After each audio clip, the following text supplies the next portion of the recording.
Hi friends, இந்த வீடியோவில் நம்ம aquaponics and இந்த சிம்பிள் ஹாபியில் மந்த்லி நம்மளால் எவ்வளோ சம்பாதிக்க முடியுன்றதை பற்றி பார்க்கலாம். அக்வாஃபோனிக்ஸ் மீன்கள், கீரை அல்லது காய்கறிகள் எல்லாம் ஒன்றா சேர்த்து வளர்க்குற ஒரு நவீன முறைன்னு கூட சொல்லலாங்க. அக்வாஃபோனிக்ஸில் பார்த்தீங்கன்னா மண் யூஸ் பண்ண மாட்டாங்க. அதனால் இது வந்துட்டு மண்ணில்லா விவசாயம்னு கூட சொல்லுவாங்க. ட்ரெடிஷ்னல் ஃபார்மிங்க்கும் அக்வாஃபோனிக்ஸ்க்கும் என்ன வித்தியாசம் பார்த்தீங்கன்னா, ட்ரெடிஷ்னல் ஃபார்மிங்கை விட அக்வாஃபோனிக்ஸில் தண்ணி ரொம்பவே கன்சப்ஷன் கம்மியாக யூஸ் பண்ணுங்க. நிஜமாக தான் சொல்ல 10 to 15% வாட்டர் தான் யூஸ் ஆகும். அக்வாஃபோனிக்ஸ் ப்ராசஸில் பார்த்தீங்கன்னா நம்ம ஒரு டேங்க்கில் பார்த்தீங்கன்னா மீன் வளர்ப்போம். அது கலர்ஃபுல் ஃபிஷஸாக வீட்டில் வளர்க்குற மீன்களாக கூட இருக்கலாம், இல்லைனா வந்துட்டு ஏரியில் வளர்க்குற மீன்கள் போல் கெண்டை, கிழத்தி, ஜிலேபி மீன்களாக கூட இருக்கலாம்.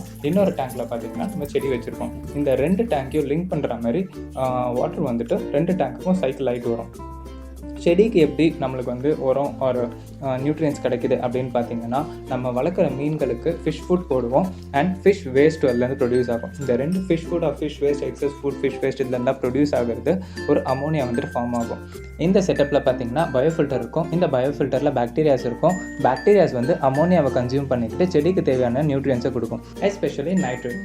இந்த நியூட்ரியன்ட்ரிச் வாட்டர் வந்துட்டு பிளான்ஸ்க்கு எல்லாம் சைக்கிள் ஆகிட்டு பிளான்ஸ் வந்து இந்த நியூட்ரியன்ஸ் எல்லாம் அப்சர்வ் பண்ணிவிட்டு ஃப்ரெஷ் அண்ட் க்ளீன் வாட்டராக திரும்பி டேங்க்குக்கே சைக்கிள் ஆகிடும். இந்த சின்ன செட்டப் உங்களுக்கு பார்க்கும் போதே உங்களுக்கு தெரியும், அக்வாஃபோனிக்ஸ்க்கு நிறைய ஸ்பேஸ்லாம் தேவையில்லைங்க. ஒரு பால்கனியோ இல்லை ஒரு டெரேஸில் ஒரு சின்ன ஒரு 5x5 ஸ்பேஸ் இருந்தால் கூட போதும். இந்த அக்வாஃபோனிக் கான்செப்டை நம்மளால் பண்ண முடியும். ட்ரெடிஷ்னல் ஃபார்மிங்கை விட இந்த அக்வாஃபோனிக்ஸில் நமக்கு ஒரு ஸ்பெஷல் பெனிஃபிட் இருக்குங்க. அது என்னென்னு பார்த்தீங்கன்னா, நம்ம விவசாயம் பண்ணுறது வந்துட்டு ஒரு பெரிய லேண்ட்ஸ்கேப்பில் கிரவுண்ட் சர்ஃபேஸில் மட்டும்தான் பண்ண முடியும். ஆனால் இந்த அக்வாஃபோனிக்ஸில் அது மட்டும் கிரவுண்ட் சர்ஃபேஸில் பண்ணுறது மட்டும் இல்லாமல் நம்ம வெர்டிகலாகவும் பண்ண முடியும். என்னடா வெர்டிகலாக சொல்கிறேன் அப்படின்னு யோசிக்கிறீங்களா? இதுக்குன்னு ஒரு செட்டப், ஒரு ஃப்ரேம் வருங்க. ஏன்னா இது கம்ப்ளீட்டாக வாட்டர் வந்து சைக்கிள் ஆகிட்டு தான் இருக்குது. அந்த ஃப்ரேமில் ஸ்டெப் பை ஸ்டெப்பாக நம்ம பிளான்ஸ் எடுக்கிட்டு வாட்டர் எல்லாமே திரும்பி ஃபிஷ் டேங்க்கு நம்ம சைக்கிள் பண்ணுறது மூலிமா வெர்டிகலாகவும் நம்மளால் வந்துட்டு இந்த அக்வாஃபோனிக்ஸ் ப்ராசஸை நம்மளால் பண்ண முடியும். நம்ம நார்மலாக பண்ணுற விவசாய முறையை விட இந்த அக்வாஃபோனிக்ஸில் நம்மளுக்கு 50% எக்ஸஸ் ஈல்டு வரும். அது மட்டும் இல்லாமல் எனர்ஜி கன்சப்ஷன் ரொம்ப கம்மி, மேன் பவர் ரொம்ப கம்மியாக தான் நம்மளுக்கு யூஸ் ஆகும், மெயின்டெனன்ஸும் கம்மி. இது வந்துட்டு ஆட்டோமேட்டிக் வாட்டர் சைக்கிளிங் ப்ராசஸ்னால நம்மளுக்கு வாட்டர் கன்சப்ஷன் ரொம்ப கம்மி. அண்ட் ரொம்ப நம்மளுக்கு ஸ்பெஷலான ஒரு அடிஷனல் பெனிஃபிட் என்னென்னு பார்த்தீங்கன்னா, இது 100% ஆர்கானிக் ஃபார்மிங் மெத்தடாக நம்மளுக்கு இருக்கும். நம்ம சாதாரணமாக பண்ணுற விவசாயத்துக்கு உரம் இல்லைனா வந்துட்டு யூரியா, பாஸ்பேட் அந்த மாதிரி உரங்கள்லாம் நம்ம ஆட் பண்ணுவோம். இதில் நம்ம அந்த மாதிரி எதுவும் ஆட் பண்ண தேவையில்லைங்க. நம்ம சாதாரணமாக ஃபிஷ்ஷஸ்க்கு போடுற ஃபிஷ் ஃபுட்டே போதும். அதை தாண்டி உங்களுக்கு வந்து எக்ஸஸ் ஃபிஷ் ஃபுட்டும் அண்ட் ஃபிஷ் வேஸ்ட்லேருந்து ப்ரொடியூஸ் ஆகிற அமோனியா வந்துட்டு ஆட்டோமேட்டிக்காக வந்துட்டு நியூட்ரியண்ட்டாக கன்வெர்ட் ஆகிடும். ஹைட்ரோஃபோனிக்ஸை விட அக்வாஃபோனிக்ஸ் ரொம்பவே பெஸ்ட்டுங்க. ஏன்னா ஹைட்ரோஃபோனிக்ஸ் பர்டிகுலராக ஒரு செட்டப்லேயும் ஒரு பர்டிகுலர் பிளான்ட் மட்டும்தான் நம்மளால் சர்டைனாக வளர்க்க முடியும். அதுக்கேற்ற மாதிரி நியூட்ரியன்ஸ் நம்ம கொடுக்குற மாதிரி இருக்கும். ஆனால் இந்த அக்வாஃபோனிக்ஸில் ஃபிஷஸ் பொறுத்து ஆட்டோமேட்டிக்காகவே எந்த பிளான்ட்ஸ்னாலும் நம்ம வளர்க்கலாம். அந்த எந்த பிளான்ட்டாக இருந்தாலும் நேச்சுரலாகவே வளரும். இந்த வீடியோ நீங்கள் பார்க்கும்போதே உங்களுக்கு தெரிஞ்சிருக்கும். நம்ம ஸ்டார்டிங்கில் தக்காளி வளர்த்துருப்போம், பூசணி வளர்த்துருப்போம், கீரை, புதினா, மல்டிபிள் பிளான்ட்ஸை அட் அ டைம் நம்ம வளர்க்குறோம். ஒரே டைமில் நம்மளுக்கு தேவையான விதவிதமான செடியை அக்வாஃபோனிக்ஸில் நம்மளால் வளர்க்க முடியும். நம்ம நார்மலாக பண்ணுற ஃபார்மிங்க்கும் இந்த அக்வாஃபோனிக்ஸ்க்கும் பிஸ்னஸ் கான்செப்டாக பார்த்திங்கன்னா, ட்ரெடிஷ்னல் ஃபார்மிங்கை விட நமக்கு அக்வாஃபோனிக்ஸில் இன்கம் அதிகங்க. ஃபாஸ்ட்டாக க்ரோத் இருக்கும். ஃபிஷஸ் அண்ட் வெஜிடபிள்ஸில் 2மே நம்மளுக்கு இன்கம் வரும். 100% ஆர்கானிக்காக இருக்கும்.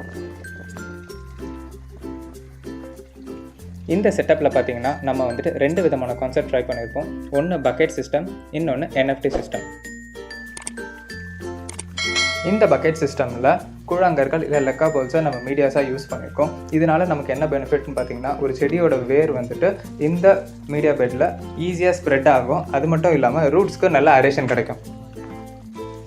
கீழே இருக்க இந்த ஸ்கொயர் டேங்க்கில் நம்ம ஜிலேபி மீன்களும் கெண்டை மீன்களும் விட்டுருக்கோம். ஸோ அதில் ஒரு சின்ன பம்ப் மூலிமா வாட்டர் வந்து சைக்கிள் ஆகிட்டு மேலே இருக்க இந்த பக்கெட் சிஸ்டம்க்கும் NFT சிஸ்டம்க்கும் வாட்டர் சைக்கிள் ஆகிட்டு திரும்பி அந்த டேங்க்குக்கே போயிடுங்க.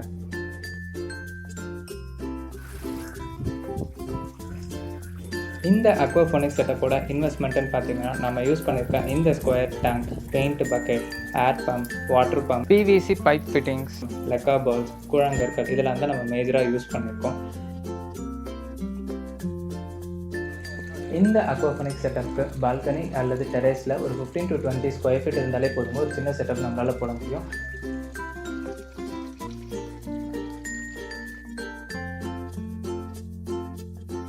இந்த செட்டப்பில் பார்த்திங்கன்னா நமக்கு மீன்களில் மட்டும் இல்லாமல் காய்கறி கீரை வகைகளில் லெட்டிஸ், ப்ரோக்கோலி, ரொமானி லெட்டிஸ் போன்ற பிளான்ஸ்லேருந்து நமக்கு மினிமமாக மந்த்லி 1500 to 2000 வரைக்கும் நம்மளால் earn பண்ண முடியும். அது மட்டும் இல்லாமல் நமக்கு வீட்டுக்கு தேவையான காய்கறிகளை ஃப்ரெஷ்ஷாக ஆர்கானிக் வெஜிடபிள்ஸை நம்மளால் இதுலேருந்து ஹார்வெஸ்ட் பண்ணி எடுத்துக்க முடியும்.